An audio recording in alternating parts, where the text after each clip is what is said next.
Good afternoon. An online map identifying Jewish and Israeli-linked businesses in Catalonia has drawn sharp criticism from the Jewish community, who say it echoes anti-Semitic practices from Europe's darkest chapters. The project, called Barcelona's, appeared this week on the French-hosted mapping platform GoGoChat, claiming to be a collaborative map of Zionist economy in Barcelona. Run by an anonymous group describing itself as journalists, professors and students. The interactive map lists more than 150 businesses, schools and organisations that it labels Zionist. Its objective, it says, is to understand how Zionism operates in Catalonia and to call out and denounce what it describes as the impact of related investments in the region. The map is public, collaborative and regularly updated. On New Year's Eve in Madrid, a young woman was found dead in the street after falling from an 11th floor flat. The police detained a man hours later and the investigation is still open. Of 117 arrests linked to the New Year's Eve operation, 27 were for gender violence or violence within the home.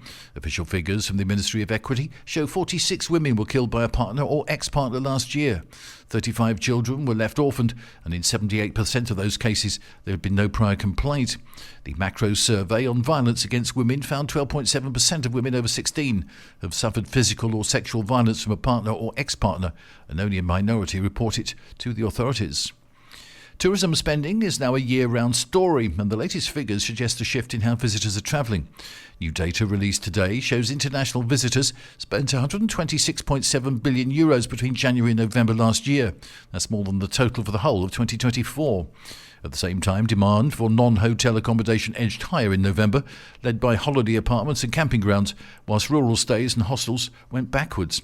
Spain welcomed 5.8 million international tourists in November. That's up 2.1% year-on-year, according to the INE's Border Movement Survey. British visitors remain the biggest spenders. In November, they accounted for 16% of the total international tourist spend.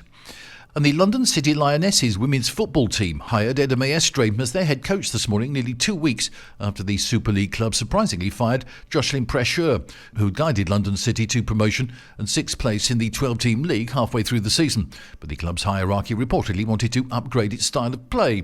Maestre most recently coached Tenerife's women's team in Spain's top division. That's the latest from TRE. I'm Bob James.